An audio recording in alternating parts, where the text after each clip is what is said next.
Where Soft Cell led, others would follow. Having left Depeche Mode, Vince Clarke would form his own duo with a rhythm and blues singer, also from Basildon. Vince I met for the first time when I was 11. We both went to the same Saturday morning music school. It was a council-run thing where I believe he was playing violin and I was playing oboe.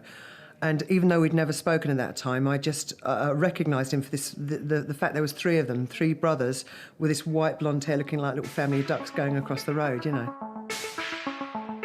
Once I left Depeche, I had some songs which I wanted to demo for the record company, one of them being Only You.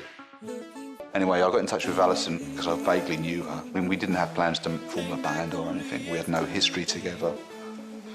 We just went from the demo to the recording studio to making the first record.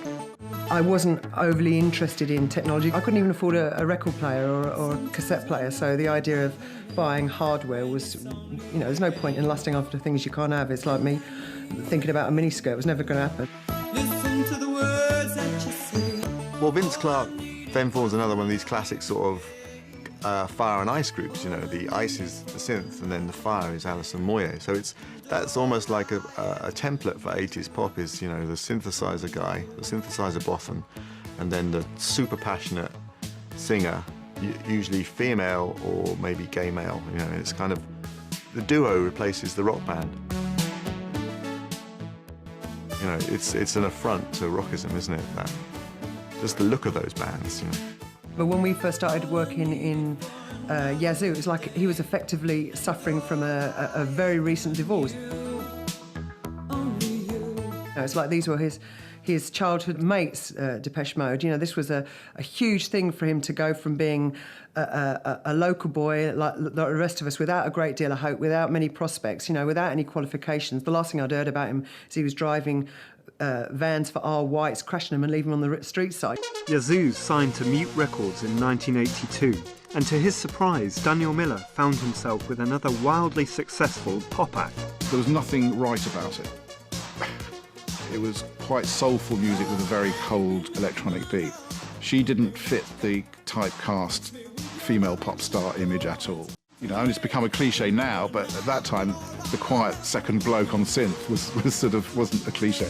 In the 18 months that we existed, myself and Alison never got to know each other. We never went out to a pub to have a drink or, you know, did any of that stuff, any socialising. It was just in the studio working.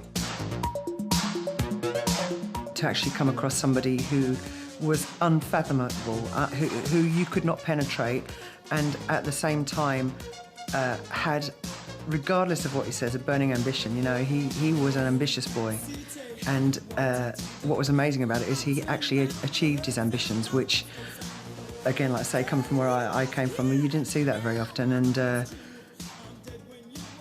I wanted to penetrate him.